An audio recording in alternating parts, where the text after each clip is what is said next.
If one weigh-in ruins your mood, then this is for you, because the scales often lie, and that you haven't actually gained fat overnight, and there's actually reasons to why your weight fluctuates.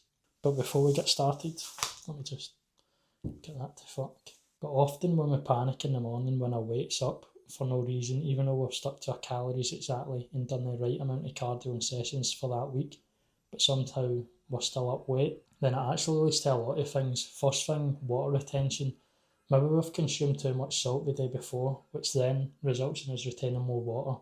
Glycogen can be another reason, and maybe we've overeaten carbs the day before, because typically with 1 gram of carb comes 3 to 4 grams of water, which then again results in us gaining water weight.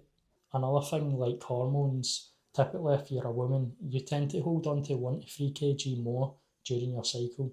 Sleep and stress can also result in you gaining more weight, especially with poor sleep and high cortisol levels. This will result in your body being inflamed and also resulting in you holding on to more water. And finally, digestion. So, yeah, even if you've not had your morning shit, for instance, then you're still struggling to break down what you've ate the night before and it's still not digest, so you're of course going to be holding on to more weight in the morning. So your weight actually reflects much more, and it's not actually just fat that you think it is. It actually comes down to water retention, food volume, stress, and even meal timing throughout the day, which may have you feeling bloated, or maybe you've not even digested either.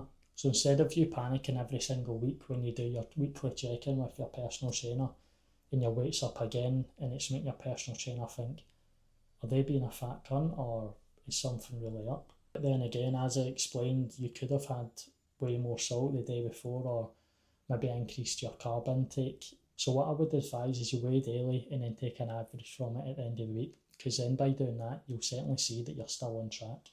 But if this helped you stop stressing over weight fluctuations, made you realise that it is normal and it does happen and it isn't always fat that you gain, then drop me a follow, because I'll continue to keep on breaking down fat loss tips that actually make sense to help you get the results that you need.